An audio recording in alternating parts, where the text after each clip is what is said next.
In May of 2024, the Bureau of Labor Statistics published its annual occupational data for the American welding trade. The federal data showed roughly 400,000 annual job openings in welding and related metal joining trades, projected to continue at that level through the end of the decade.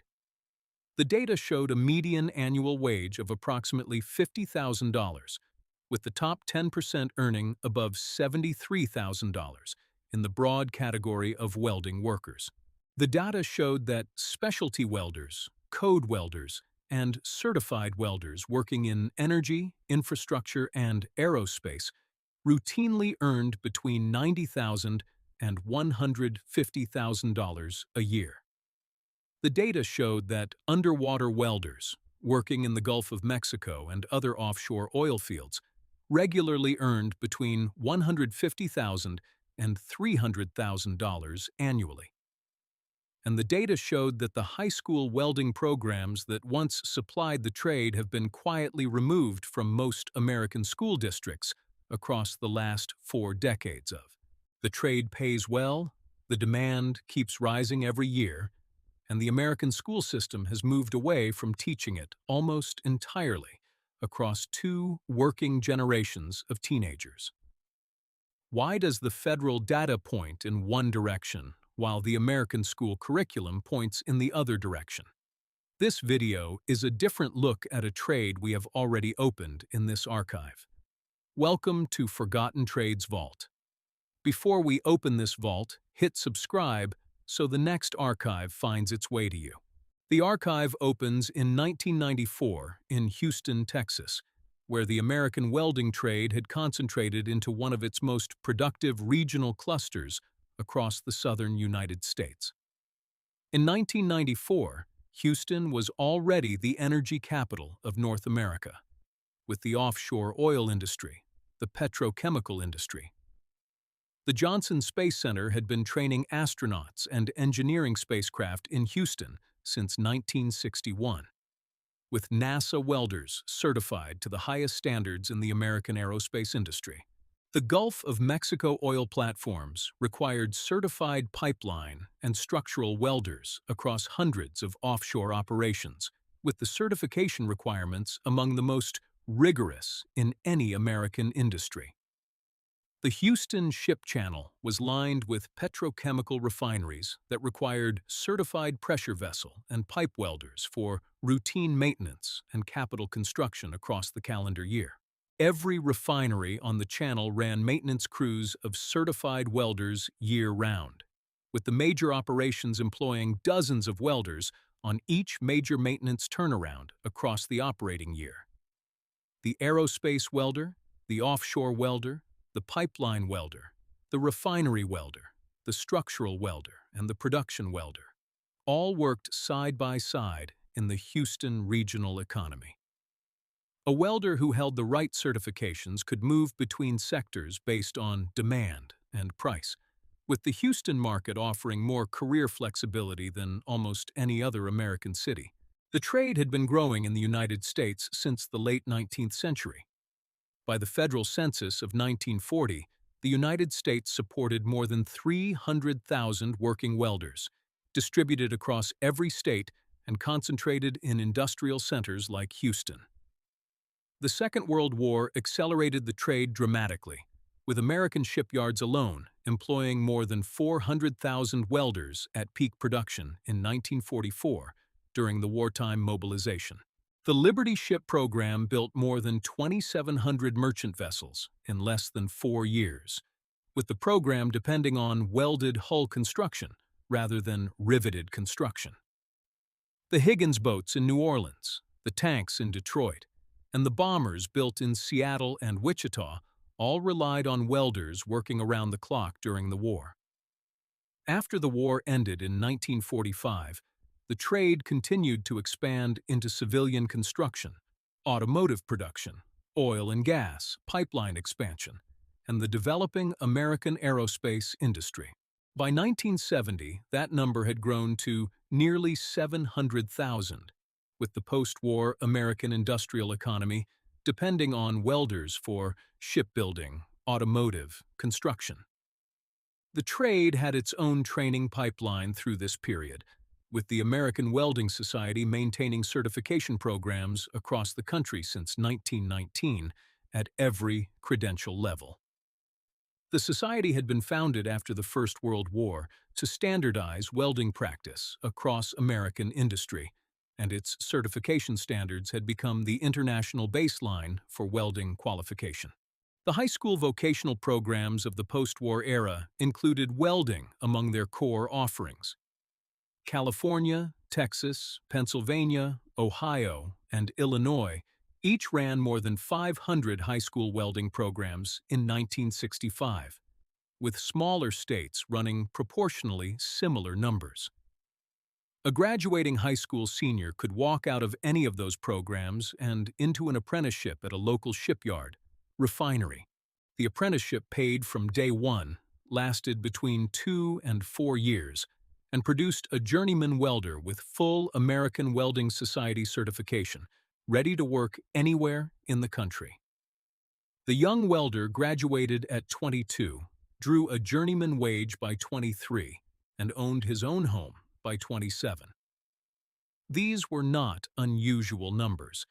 They were simply what the trade produced for every motivated young person who entered it through the post-war decades. The Boilermakers Union, the Pipefitters Union, the Iron Workers Union, and the Sheet Metal Workers Union all maintained welder apprenticeships across the post-war industrial economy. Each of these unions offered defined benefit pensions, health insurance, and family-supporting wages to working welders across every major American industrial center across the country. A union welder in 1965 could expect to spend his entire working career with one employer or union local, retiring with a pension that supported his family. The non-union welder typically earned slightly less in base wage but more in overtime, with the trade producing comparable lifetime earnings through either pathway depending on industry and region. The Texas Gulf Coast non-union welders working in the petrochemical industry often earned more in overtime and bonus pay than their union counterparts in the unionized northern industrial cities. The rig welder operating as an independent contractor in the Oklahoma, Texas, and Louisiana oil fields typically owned his welding truck outright, charging premium rates for emergency and remote work. By 1994, the Houston welding cluster employed approximately 70,000 certified welders across the various sectors of the regional economy, with sustained demand at every income level. The cluster drew welders from across the southern states, with apprenticeship programs in Houston, Galveston, and Beaumont, feeding the regional industry from the post-war decades onward. Lee College in Baytown ran one of the most respected welding programs in Texas, with graduates routinely placed into refinery and petrochemical positions at the major Houston operators. The Texas State Technical College system maintained welding programs at multiple campuses, with formal pathways into the Houston regional industry for any motivated graduating high school senior. The Houston Community College welding program turned out hundreds of new welders each year, with most graduates placed into work within 90 days of completing their formal training. The Pipeliners' local union, 798, headquartered in Tulsa, Oklahoma, maintained a strong presence in the Houston pipeline industry, with rotating apprentice classes across the working year. A senior certified welder in Houston in 1994 earned between $45,000 and $70,000 a year. A specialist in offshore pipeline welding could clear well over $100,000 annually with the right contracts, while a specialist in nuclear plant welding could clear similar numbers. The aerospace welder at NASA Johnson Space Center earned at the upper end of the federal civilian pay scale, while private welders at Lockheed and Boeing earned comparable rates. The trade was solidly middle class, with steady employment across recessions and boom cycles that destroyed other working trades across the same period of American economic history. Then came the same shift that this channel has documented across so many other trades, with the federal vocational education funding formulas rewritten across the 1970s and 80s. The state academic reforms of the 1980s and 1990s accelerated the shift, with a nation at risk and similar state initiatives raising academic graduation requirements across the country. The high school welding programs were among the first to lose their slots in the new academic schedule. By the year 2000, fewer than 2,000 American public high schools still offered welding as a vocational track within their curriculum at any meaningful depth across the country. By 2020, the number had fallen below 500 programs nationwide, with the high school pipeline into the trade effectively cut across most of the United States entirely. The trade survived because the demand from industry never disappeared, but the supply pipeline narrowed dramatically across two working generations of American teenagers who never learned the trade existed. The American Welding Society itself began sounding alarms in the 1990s about the looming skilled welder shortage. The society projected in 2017 that the American economy would face a shortage of nearly 400,000 welders by 2024 if the training pipeline did. That projection came true, with the Federal Bureau of Labor Statistics in 2024 confirming the shortage at every level of the trade across the country. The Bureau now projects roughly 400,000 annual openings in welding and related metal joining occupations each year through the end of the decade. By comparison, American colleges currently graduate roughly 20,000 new welders annually through formal certificate and degree programs, with another 30,000 entering through informal training and direct apprenticeship. The total annual supply of new welders is approximately 50,000, against a demand of 400,000 annual openings. Now open the archive on what the federal data actually shows about working welder incomes across the various sectors of the American economy in 2024 and beyond. The Bureau of Labor Statistics reported a median annual wage for welders, cutters, soldierers. The lowest 10% earned less than $37,000 a year, while the top 10% earned more than $73,000. These figures reflect routine production welding in factories, fabrication shops, and similar non-specialty environments, where the work is steady but not particularly demanding of specialized certifications. Step outside the production welding category, and the picture changes dramatically, with most certified specialty welders earning substantially more than the broad category median figures suggest. A certified pipeline welder, qualified to American Welding Society and American Society of Mechanical Engineers standards, commonly earns between $80,000 and $140,000 annually. The pipeline welder works on natural gas, oil, and water pipelines across the country, with sustained demand from infrastructure renewal and new pipeline construction across multiple states.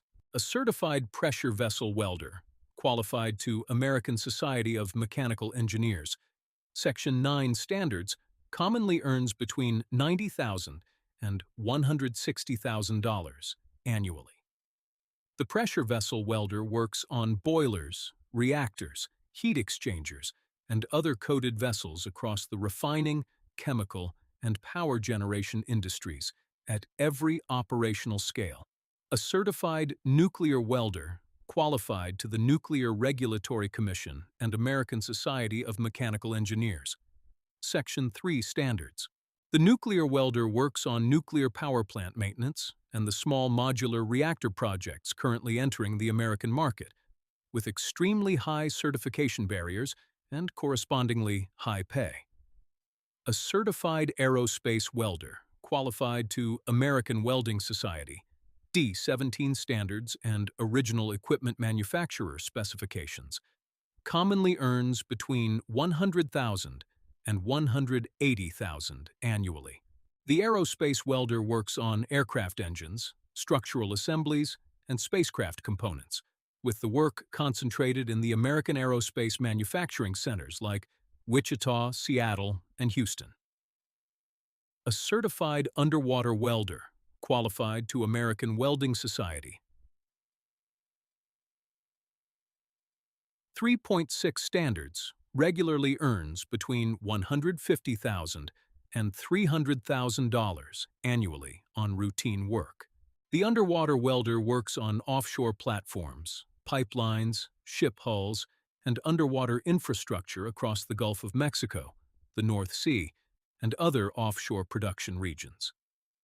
A certified rig welder operating in the American oil and gas patch, working as an independent contractor with his own truck and equipment.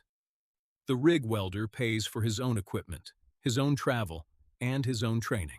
The Inflation Reduction Act of 2022 and the Infrastructure Investment and Jobs Act of 2021 are driving sustained demand for welders across multiple American industries through.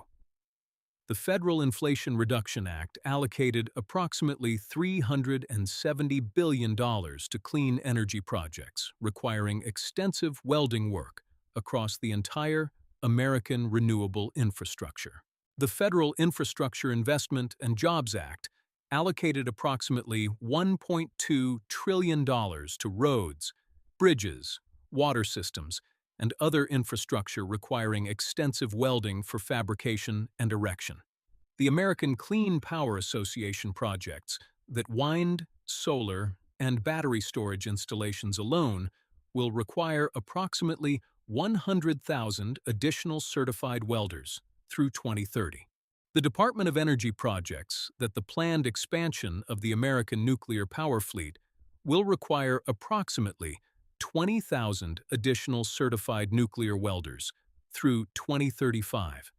The American Petroleum Institute projects continued strong demand for pipeline and pressure vessel welders through the end of the decade, regardless of changes in domestic energy policy direction. The Pentagon projects substantial demand for shipyard welders through the next 2 decades, with the American Naval Shipbuilding Program requiring sustained capacity expansion at multiple shipyards. The total federal demand picture is unambiguous, with multiple federal agencies and major industry associations all projecting sustained demand for working welders through the end of the decade.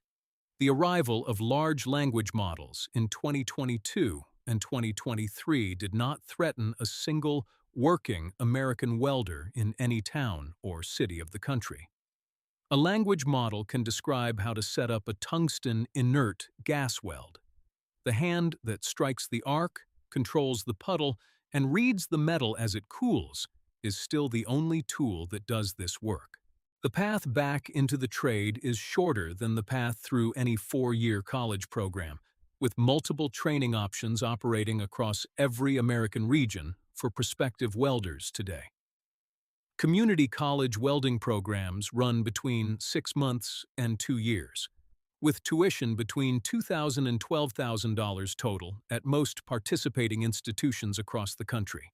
Trade schools like Tulsa Welding School, Lincoln Tech, and Hobart Institute of Welding Technology offer focused training programs ranging from 6 to 18 months in duration with strong placement records. The American Welding Society at aws.org maintains a directory of accredited training programs and a list of all current certification options across the various welding sectors. Direct apprenticeship with a working employer remains the most common path into the trade, with the entry wage between $38,000 and $48,000 annually. The United States Department of Labor maintains a public apprenticeship registry at apprenticeship.gov, listing every active welding apprenticeship in the country, sortable by state and employer. Within 3 to 5 years, a welder who specializes in pipeline, pressure vessel, aerospace, or underwater work routinely earns between $100,000 and $200,000 annually. The Houston welding cluster of 1994 is now larger than it was 3 decades ago, with the regional economy still depending on welders for energy, aerospace.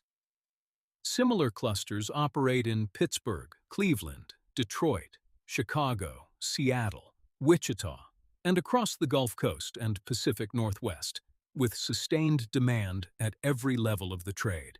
The federal data is unambiguous. The industry projections are unambiguous, and the high school curriculum continues to ignore the unambiguous information available in the public record. Every curriculum decision can be reversed by the person standing in front of the welder, helmet down. If this vault opened something for you, leave a comment with the trade you wish your school had taught you instead of college prep. The next vault holds a trade that supplied the leather goods of every American household for 2 centuries, before being killed by a combination of imports and cultural redefinition. The story begins in the British Midlands and ends in a small town in the American Midwest, with the same pattern this channel has documented across so many other trades. The next vault opens soon.